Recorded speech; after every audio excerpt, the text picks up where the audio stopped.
Hello, everyone, and welcome to another episode of the E32 podcast. Today's episode is a follow up of the four-part grief series from the previous episode. And today we're going to be specifically looking at grief from the loss of a job. And joining us today is our amazing guest, Anu. And thank you very much for being here, Anu. Thank you for having me. Yeah, this was all your idea. And I'm glad we're doing this. And I'm really, really hoping people find some form of meaning and valuable information from this four-part series we're doing. So, I don't know, do you mind introducing yourself so for people who are just catching up from this episode, maybe they can get to understand who you are and get a sense of who you are basically? Okay, hi everyone. My name is Aanu Jide-Ojo, and I'm a clinical psychologist and the founder of UsTherapy. It's a private practice based in Lagos, Nigeria, and we focus on providing individual and relational therapy. And we also talk a lot about mental health at work. So I'm very excited to be here. Yeah, we're very, very excited to have you and very excited to have this conversation today. Although it's kind of like a serious conversation, like the grief series we're kind of running. And this is something that truly impacts the life of a lot of people around us, even when we know and when we don't know. It's because there are majorly different types of grief. And sometimes if it's not the grief that we've all come to familiarize ourselves with, which is grieving from the loss of someone, we may not necessarily know that someone is going through this process, and they are right next to us and they are in our lives basically. So that's why we thought about doing this series and bringing light to the different types of grief, and hopefully that would help us better understand what grief is and the ways to actually deal with it effectively or better. And I've really, myself, I've really learned a lot from this series so far. Like the previous one, I'm just going back and listening to it was really, really enlightening. And yeah, so that's it. So, like I said, today we're going to be specifically looking at grief from the the loss of a job, and why we particularly chose this one was because we understand that losing a job can be very, very devastating, right? And the emotional and psychological effect of that sometimes can be very, very heavy on an individual. Not to take anything away from the fact that losing a job also affects our sense of livelihood to provide for ourselves and for our families or people who actually look up to us in that aspect. But also, losing a job can also means losing the sense of self, because we have all known today that a lot of people have come to attach themselves and their identity to what they do naturally, and just losing that sometimes might be overwhelming for individuals. So I guess my first question to that is, so what would you say, or how would you say the loss of a job actually affects individuals from what you've seen in your practice? So there are a number of ways the loss of a job can affect people outside the loss of financial stability or the income, that the salary that they get every month. Um, your job also provides a sense of meaning and an avenue to contribute to your family, to the environment around you, to your industry, and even to yourself. And there's a sense of worth and achievement that comes with that. So when you lose your job, depending on what your relationship to that job is, it can throw you out for a loop because your job means that much to you. It's impacting your ability to contribute meaningfully to the world around you.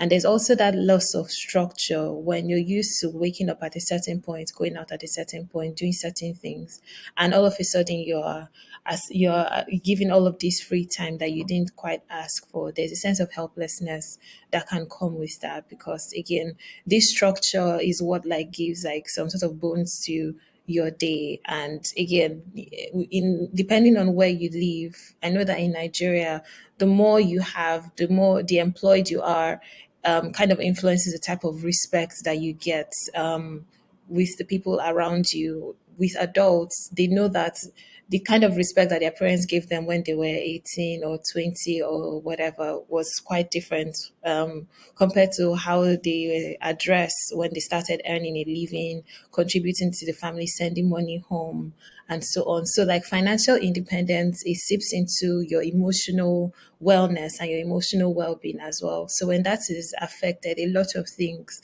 are also affected at the same time. Yeah, that's true, and some that may be very very difficult. Some people even lose their job, and they don't tell people around them because they don't want to go through that emotional roller coaster of people actually looking at them differently. Some married men actually would come home without even telling their spouse that that has actually happened because um, automatically everybody understands what comes with that process, like how we're going to provide for our kids and what comes next. And sometimes the feeling of uncertainty can be very very overwhelming, and yeah, things like that. So how would you describe some of the emotions that actually comes with that process? Okay. I think the first one that comes to mind is anxiety. Your job creates security. Your job creates safety for yourself, whether it's financial security, your ability to plan for the future, your ability to forecast and say, in 2 months, I'm going to travel for summer, or in 3 months, I'm going to have X amount of money for my rent. I'm going to do this, and or every month, this is the amount that is coming in. That sense of safety that is gone when you lose your job, it can be quite destabilizing. And when there's an absence of safety, your anxiety kind of increases. Your body goes into like, it can go into emergency mode, and it's now, you will now find yourself either problem solving or panicking, wondering what to do next, because safety is very important, right? Another thing that may show up might be shame. We talked about how sometimes men, and even like everyone, may lose their job and find it difficult to communicate to their spouse because they've always played the role of the breadwinner, of the caregiver, and so on, right? And that loss of that job, when you raise it against the expectations that we have of people in the community, in the society, it can be a lot to grapple with, because it's like, I'm not a man if I can't provide for my kids. I'm not an Hmm. adult. I'm not grown enough, or I'm not enough. All of these stories may show up when you lose your job, right?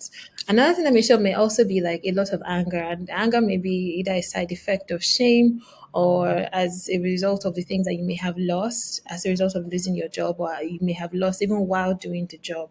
So sometimes when people don't know what to do with all of these big feelings happening inside, they don't know how to even name that they're experiencing shame. They just convert it into anger and like spread it out. So you may see that association between like loss of a job and like domestic violence, or loss of a job and like snapping and that high tension in the house, because they don't yet know how to emotionally regulate themselves.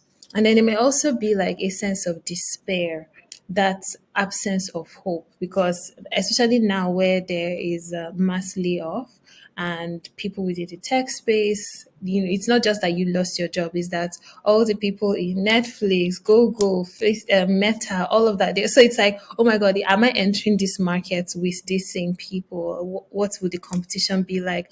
You go on Twitter and you hear that, oh, they had like 12 interviews, and when they got to the final stage, da da da. And all of that can just lead to a sense of hopelessness, because it's like, where do I even begin? How do I even start networking? The person that was networking with also lost their job. So, like, what do I do? And that sense of helplessness, that sense of hopelessness may lead to despair, amongst other things. So I think like these are primary things that may come up when you lose your job.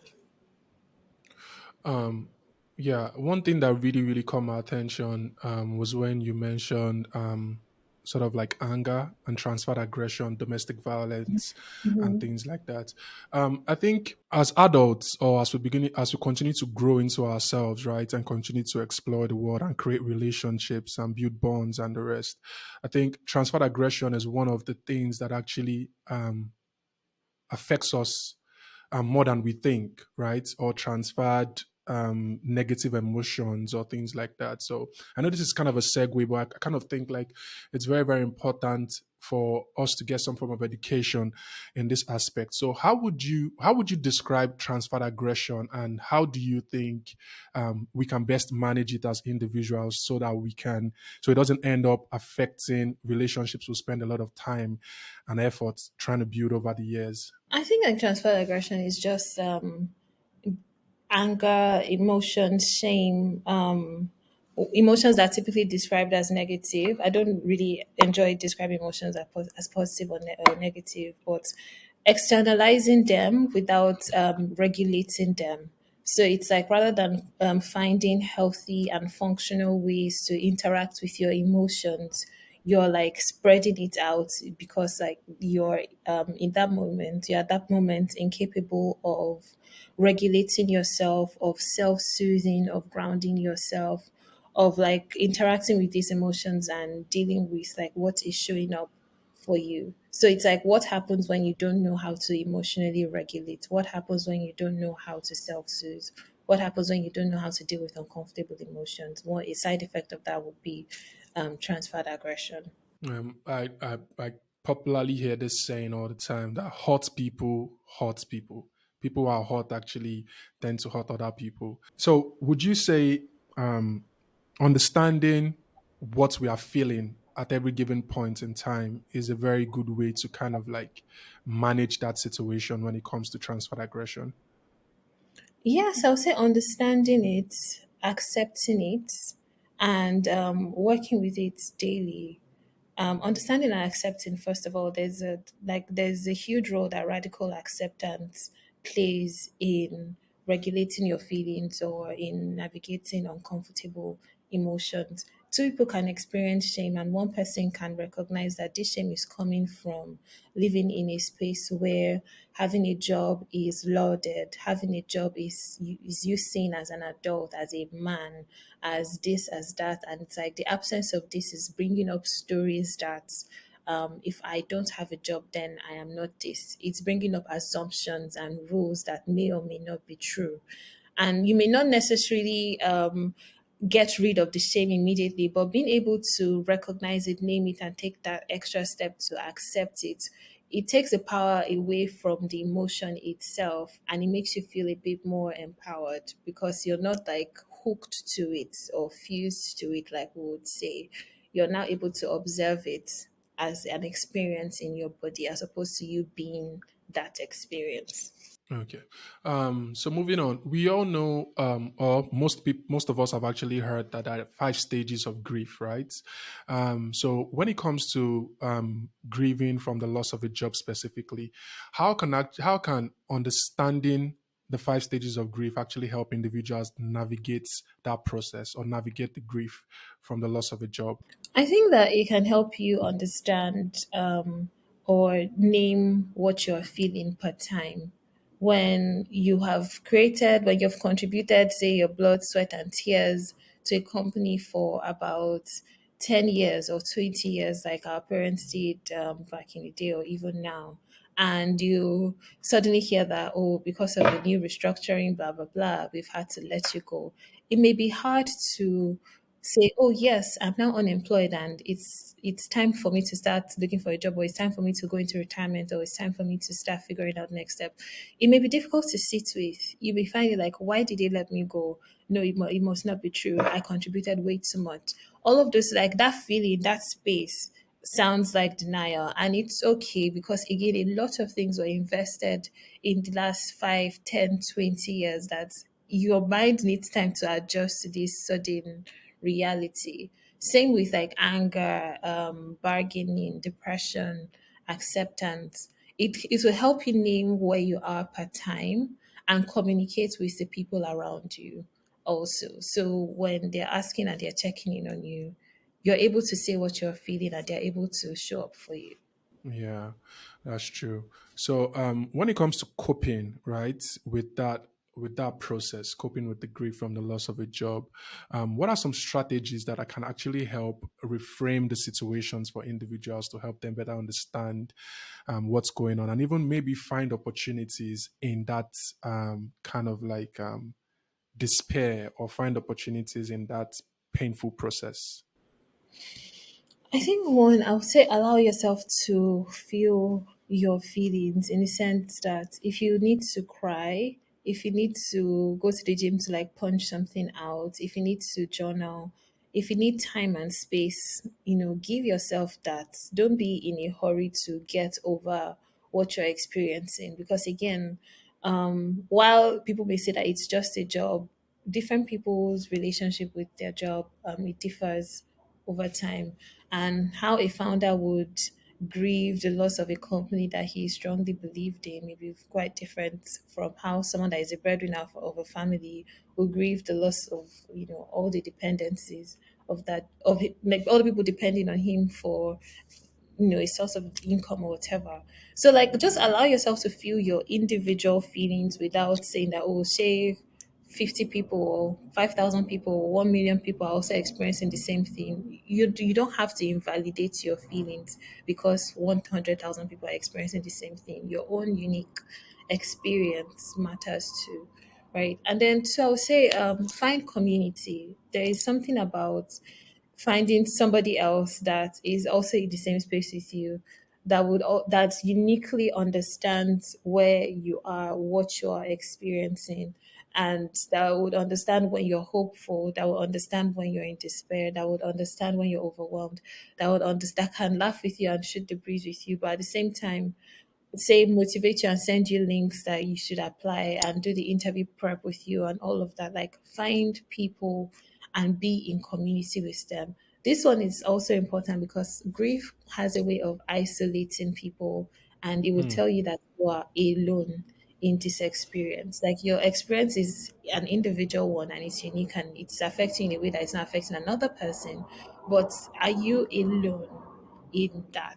Can you find one person, even if it's not, people, your friends or whatever? Go online, read other people's experiences, and depending on what is showing up for you, use that as a sort of circle, as a sort of like community, and so on. And then next, I would say, what is within your control, right?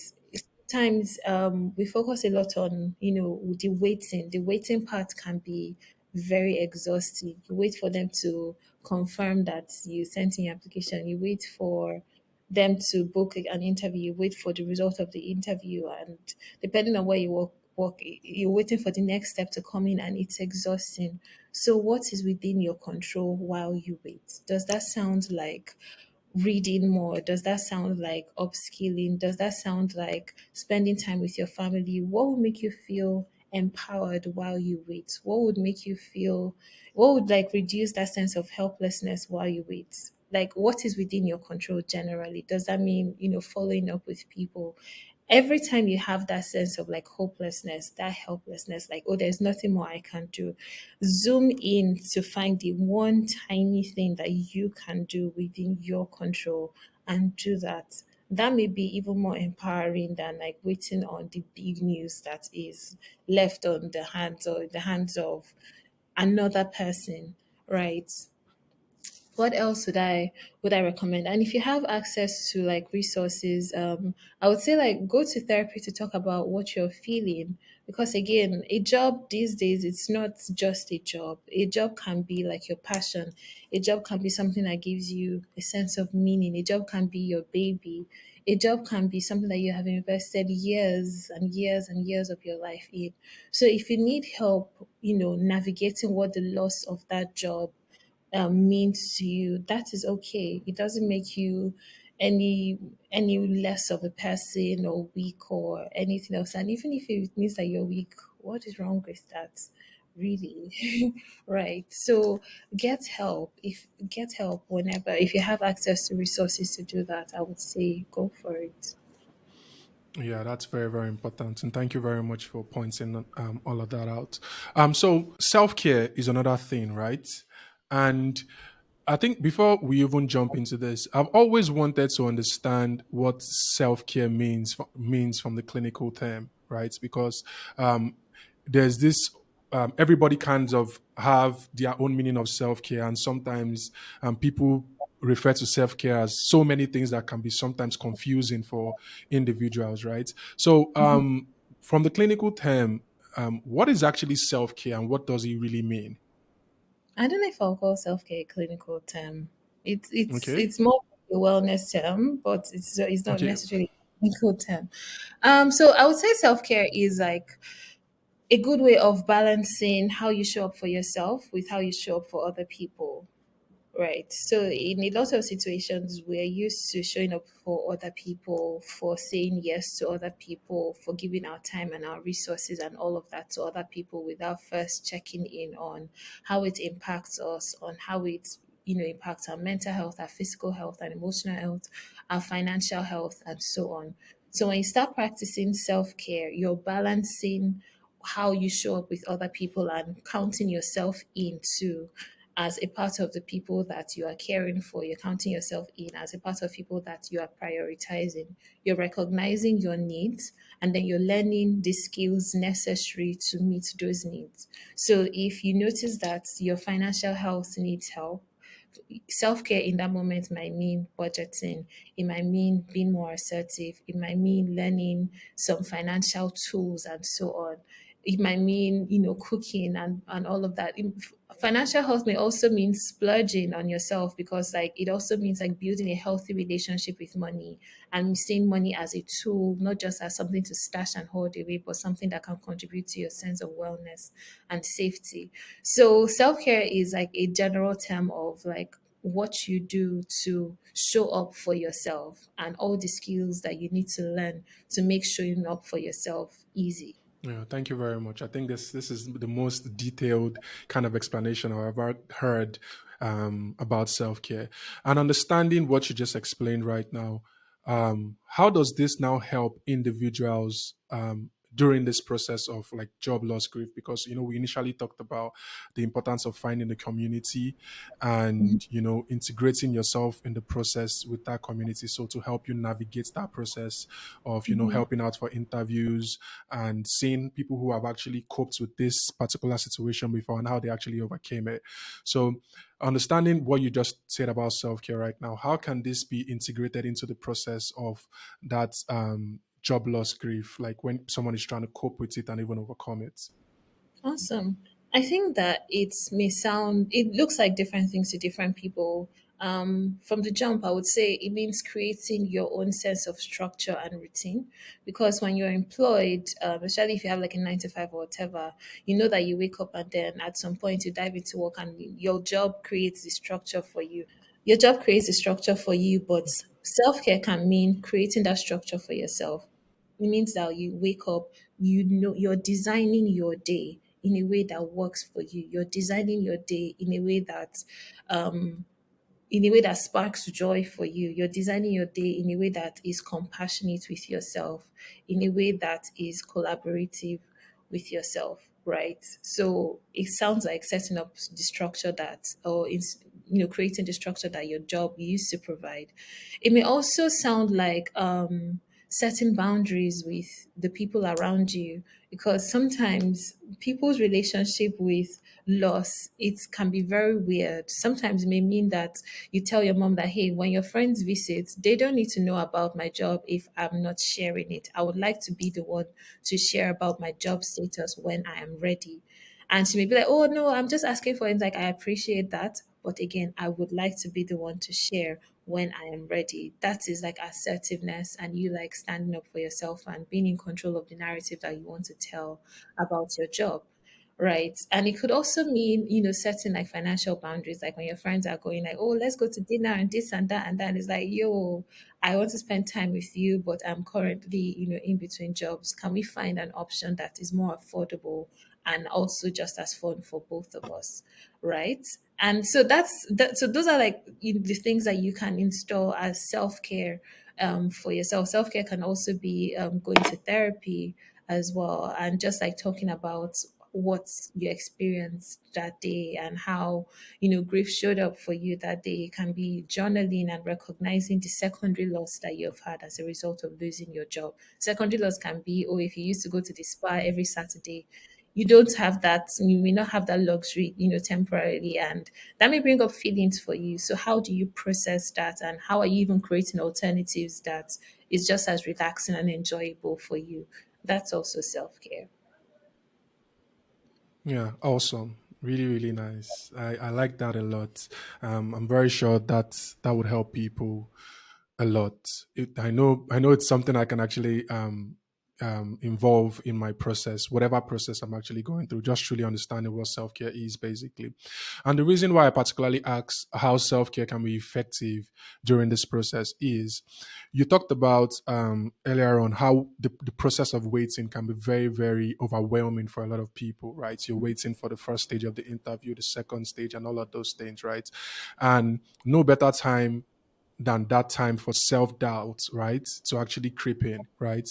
Mhm. And basically, how can people address the sense of self doubt and even the rejection, right, that comes in the process of trying to get a new job, right? This is, understanding that you've lost your job. I think that's the process, and understanding the ways you can actually cope in the time where you are in between jobs, like you rightly mentioned. But most importantly, putting yourself out there again is another entirely different process, right? You have to be mentally ready, because you're not going to get yes all the time. Like you said, you can go through the bunch, like the first steps, like, and get to the last stage, and it's like, oh, sorry, we can't take you, and the rest of it, and that can make people actually give up.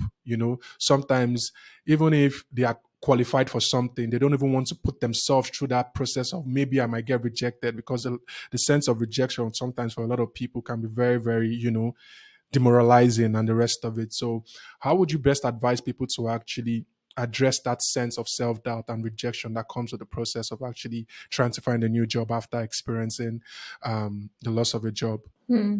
I think there are a number of ways to navigate rejection and self doubt.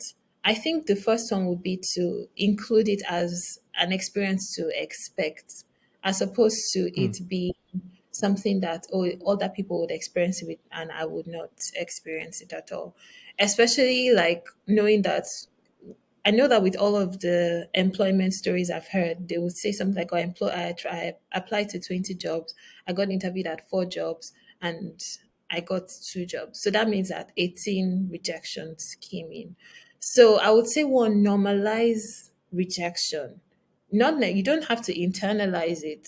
You just need to normalize it that during this process, there will be hurdles. Some of those hurdles would include, "We are sorry to inform you that da da da da da da da." Like when you normalize it, I think that it's not, it may not make it easier, but it would just not make it like as jarring now, or like, oh, other people are not experiencing it, it's just me, where you're just like isolating it and looking and just making it like something that is just you experiencing it. Like, no, the whole world has experienced no rejection at some point, right? And then two, I would say create proactive coping strategies for when rejection happens. Proactive coping strategies is like, that at some point you check your email and you will get a rejection letter.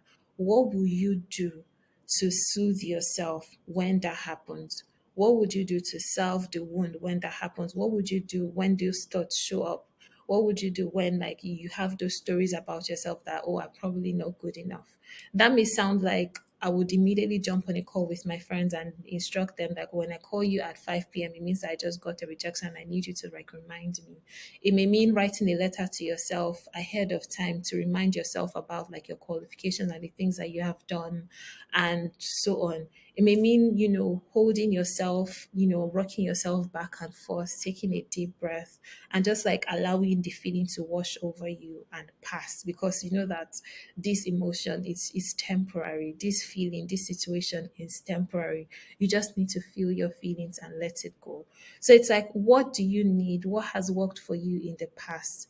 And how can you set up this structure for yourself? So, like, create proactive coping strategies ahead of time. It's not when you're like experiencing the rejection now that you have that you will even start thinking of it, because at that point your body is focused on like feeling that feeling and responding to the rejection that I just got. And I would say, like, again, in creating structure for your day, sometimes it may help to set a time aside for checking for feedback. as opposed to doom scrolling in your email and checking obsessively every 5 minutes. It's like, okay, from 2 p.m. to 3 p.m., I will check my email to see if there's any updates. Or it depends, or it may be like every quarter of your day. In the morning, 10, 11; in the afternoon, 2 to 3; in the evening, that. Because like again, you want to be able to like see and respond quickly. So during that that time bracket, you will know that I may get a yes, I may get a no. If I get a no, this is what I would do. And then I'll feel my feelings, process it, self soothe, and then move to the next thing in my day. Right. So it's like normalize that feeling, one, create proactive coping strategies. Provide coping strategies like self-soothing work, compassion work, community work, and so on, and then create a structure that works for you that wouldn't allow like rejection to consume your day. So those are things I would recommend. I think like generally, it may now help in the long term to create a healthy and agile relationship with failure. Healthy and agile in the sense that you don't have to like it, but again, when you normalize it and you say like failure means that two people applied to a job and one person was chosen and I wasn't, it doesn't mean that I am not good enough. It means that two people applied to the job and the other person was chosen. Like have a very matter of fact interpretation of things without like globalizing it to like who you are. It's like what happened. So may present an opportunity for you to create like a healthier relationship with failure. And that in the long run will help you deal with rejection. Yeah. Yeah. One of the most profound thing I actually learned this year was there was this guest on Joe Rogan's podcast, and he was talking about his addiction to perfection, right? Mm-hmm. And serving his alter ego and how that has driven him to become very, very successful, and how that actually affects even his relationship with himself, like the dark side of that obsession, right?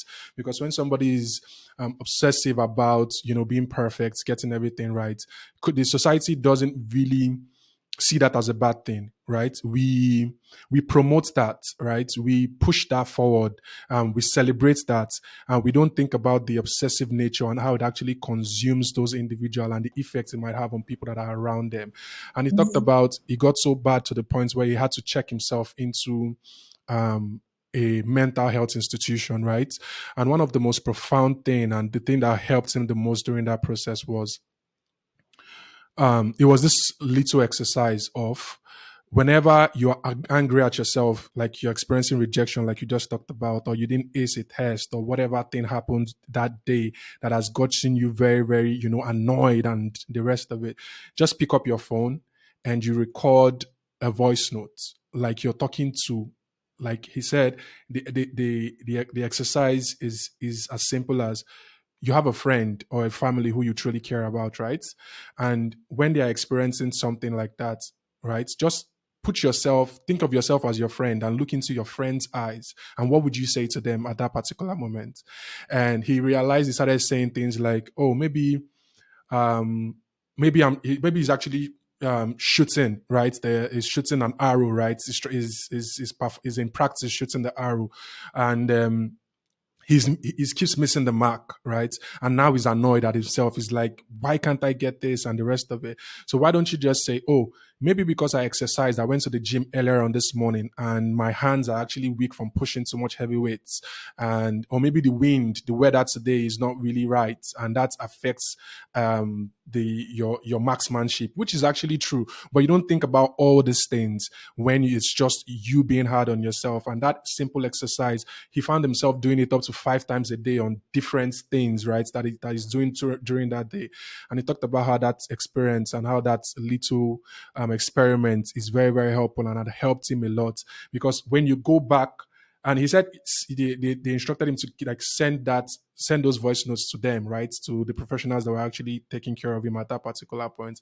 But later on, when he would go back to listen, right, to those recordings, and he would see that, oh, I can be kind on myself, right? Like you talked about building a healthy strategy with failure, not simply necessarily saying I'm comfortable with failing, but understanding that it's a natural progression and part of life, and there are other ways that we can take care of these things without, it's completely putting us under and affecting everybody around us, like we talked about transferred aggression and every other things like that. Because I think sometimes we've come to accept the fact that whenever something is wrong, right, we would usually say, you can't really fault me for what's going on right now because I'm experiencing something. So that's why I'm talking to my spouse anyhow, right? Or that's why I'm not picking your calls and the rest of it. This is like, and sometimes we kind of say like, oh, okay, let's understand this person is going through this and that. But I also think like, um, being kind and compassionate on ourselves when it comes to self-care, like you rightly pointed out, is something that can actually help us, right, in times like this. Because if a friend is experiencing rejection from a job or lost a job and is trying to get a new one, when they get that rejection email, right, you wouldn't necessarily tell them, oh, I think it's because you're bad, you're terrible, or you're never going to get employed or whatever. You're actually going to tell that person like, okay, how about, let's look at some of the things that actually may have affected this process. And okay, do we need to upgrade the CV, right? Do we need to better prepare for the test next time? Do we need to get some form? Do we need to take some form of classes so we don't, you know, so that we make sure that when next this opportunity comes, right, we're in a better position to actually handle it and even, like, you know, get the job or something, instead of like it's you against you and you know all the terrible things we say to ourselves and the rest of it. So um self-talk is very, very important, but understanding that there are two aspects of self-talk, the negative part and the positive part, is also something we should always keep in mind. um so yeah, moving on because I don't know why I just went on, but that was what I was really feeling, and I just really wanted to get out of my chest. So talking about strategies for staying motivated, right? When you are actually experiencing, you know, that rejection, right? Trying to get a new job. So what are some strategies that you think can actually help individuals to like stay motivated, stay you know, driven? I know I might have, like, I don't know, said some things, but that's just from my own perspective. But I would like to hear your perspective on that. So, creating goals may help. Finding a why, an emotional why, a financial why, that is meaningful to you may help. It could be the vacation that you want to book and so on. It could be the tiny joys that would return to your day when you're more financially stable that would help. But also, you may not be able to sustain that motivation every day. Sometimes you may need to hack task initiation in the sense that sometimes it may just feel a bit too daunting getting back into the application process over and over again. And you just need to figure out a place to start. So the place to start may be editing the first page of your CV, or reading the first page of your CV, or having a call with a friend. So in that moment when you're figuring out motivation, sometimes you don't need to figure out motivation for the entire job application process for that day. You just need to figure out like, where do I need to start from today? What is a tiny bit that I can use to enter my day and just like walk my way through 1 minute at a time, 1 hour at a time, 1 second at a time. And then you do that. Then also collaborate with yourself. If you Hmm. can sit down and power through for 2 hours and apply, and do interviews after interviews after interviews, that's great. But if you need a break in between, if you need to collect yourself, if you need to breathe, if you need to exercise, if you need to eat, that is also okay as well. If you need time to like process your feelings, if when you get overwhelmed and ground yourself, that's also okay as well. You don't need to like follow the strategy of every other person because like, oh, when this person did XYZ, you worked for them. If it's not working for you, check in with yourself and see like what parts of this is for me and what part is not for me, and take what is for you, go, and then create what works for you. Because motivation is not going to mean the same thing to everybody, and it's not going to be like sustained throughout till you get your job. There'll be high points and there'll be low points. So when you are at your low point, meet yourself where you are, self-soothe, be compassionate with yourself, and then figure out like where you are right now with this sense of exhaustion and tiredness and a bit of despair. Where can you start from, and what can you give yourself, and then work with yourself at that point as opposed to trying to boost yourself back to 100 when you're not there. So yeah. Hmm. That's very true. Thank you very much for that. You know, there's this, people often refer to things that is easily recommended as cliches, right? Because sometimes you say journal, right? Journal so you can understand where you're at, and it's easy for you to go back and see your growth trajectory, right? But people will often say, "There's no point in doing that," or whatever, or they will say, "Keep a schedule, right? Or have a calendar so that you can actually understand how your day is going to go, so you can be more productive." And people kind of think of those things as cliches, right? But the reason why everybody says it's cliche is because that actually works so many times that that's just what people have come to say about it. So thinking about that and bringing that into what we're talking about now, the process of losing a job. Sometimes people don't see it in the moment, right? But when you get to listen to people's success stories, or you get to listen to how they got to wherever they are at this moment, they will talk about maybe losing this job at this particular point in time in my life was the best thing that ever happened to me, right? I was just listening to the Pivot podcast yesterday. They had Dwayne Johnson, The Rock, as a guest, and the Pivot podcast is a podcast with these three retired American football professionals, right? And The Rock always wanted to be a professional American footballer, but he never got that opportunity. He never got drafted into the NFL, and he played professional football in Canada at one particular point, and he was caught, right? And he was talking about the best thing that ever happened to him was him never getting drafted into the NFL.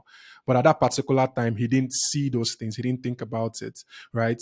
And so I'm always saying this because um, I wanted to actually understand, maybe you have advice for people to actually see this process as an opportunity to actually, you know, grow, and as a form of self-discovery for themselves. Like, instead of like beating yourself up and seeing it as the end of the world, or not wanting to just keep going on the rest. But what about if it's actually a time for you to self-reflect? Maybe you've been so busy with your work that you have lost your sense of, like, you've lost a healthy relationship with yourself, because we all know what the grind is, especially in Lagos, right? Let's say you have to wake up, you're on the Third Milan Bridge for how long, God knows. You get to come back from that whole thing, and it's like you can't even have healthy relationships with people, even yourself. Sometimes people are even sleeping on the wheels. We all know, even having a great job has actually cost people their lives, right? And things like that. So how would you actually, or what would you say to people who are actually experiencing, who are going through the process of a loss of a job, right? And what would you say to them in form of like using this as an opportunity to actually get to, or for self-discovery, or an opportunity to get better in any way, shape, or form? I would say make space for both, and because sometimes when we tell people this can be an opportunity for self discovery, it can seep into either invalidating the pain that they are feeling, or like toxic positivity, like see the bright side and so on. So I would say get curious about what else this situation can offer you, whatever it is, whether it's self discovery, growth, all of that. I think from that place of curiosity, they'll find it by themselves. And whatever it is that they find may be like what they need per time. Right. Because sometimes you actually need the anger that you're feeling, maybe not the self discovery, but I would say get curious about what else like this season can offer you. If it will offer you more room for connection, then go for it. If it will offer you more time with your family to engage in that hobby and all of that, then go for it. But I would also say like make space for more than one thing to be true. It can be a season of like, you can be grieving the loss of the job, at the same time be open to the opportunities that this new free time would present for you. You can be grieving the loss of a job, at the same time discover something new about yourself. So it's like, while you're making space for the grief and the pain and all of that, is there still space there for something else? Again, with that sense of curiosity, can you get curious about what else this season has in store for you? Because like time is going and days are going, and if there's something else to gain from what this season is teaching you, then take it too. So that's what I would say to that. Yeah, thank you very much. Not to fall to either of the extremes too hard, but finding a healthy balance. So what should be, rounding up, what should be people's main takeaway from this episode so far? Whew, I would say that compassion is the antidote to shame. So when you experience like rejection that comes from job loss or whatever, and like that shame and those stories are showing up for you, compassion is like the immediate solution to that. Whether it's speaking to yourself, the way you speak to your friend, like you mentioned earlier, hugging yourself, making room to feel your feelings, actually talking about the situation, because like shame has a way of luring you into silence. Sometimes just owning it and saying, actually, I'm in between jobs right now, will dispel that shame. And that could be an act of compassion with yourself. So I would say like compassion is the antidote to shame. So when shame shows up and it wants to spill into all of these things around you, that is like your cue to meet yourself with as much compassion as possible, and you will get through this. It's just a season.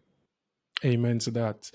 So you talked about maybe sometimes maybe people need to go online, finding communities that may be helpful to them while they're in the process and not isolating themselves. Are there any resources that you can point people to that may be useful to them when they're experiencing job grief from the loss of a job?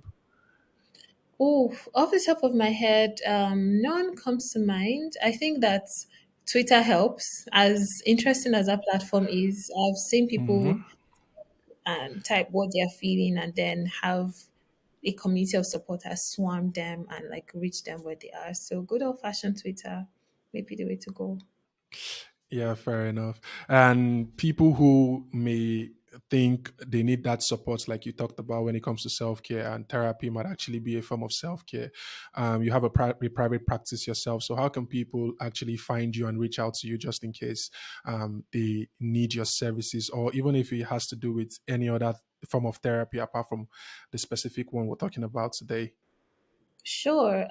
You can reach me at my website at UsTherapy.org, or send me an email, anu@UsTherapy.org. And I'm on Instagram and TikTok, UsTherapy. That's UsTherapy, and on Twitter as by UsTherapy. Yeah, like always, I'm going to be leaving links to the way you can actually reach Anu on this below or whatever the description or or on the screen or anything.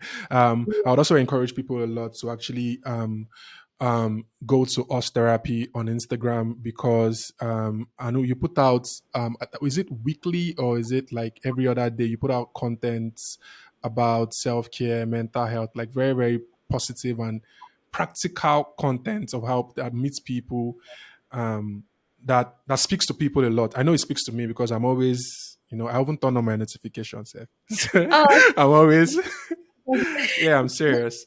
I'm always going back there just to like, because the particular message might actually meet me. Just like you talked about the broken record technique when you're talking about in relationships the other day. And I had to share, not me, like, okay, everybody needs that, but I shared the video to somebody, right?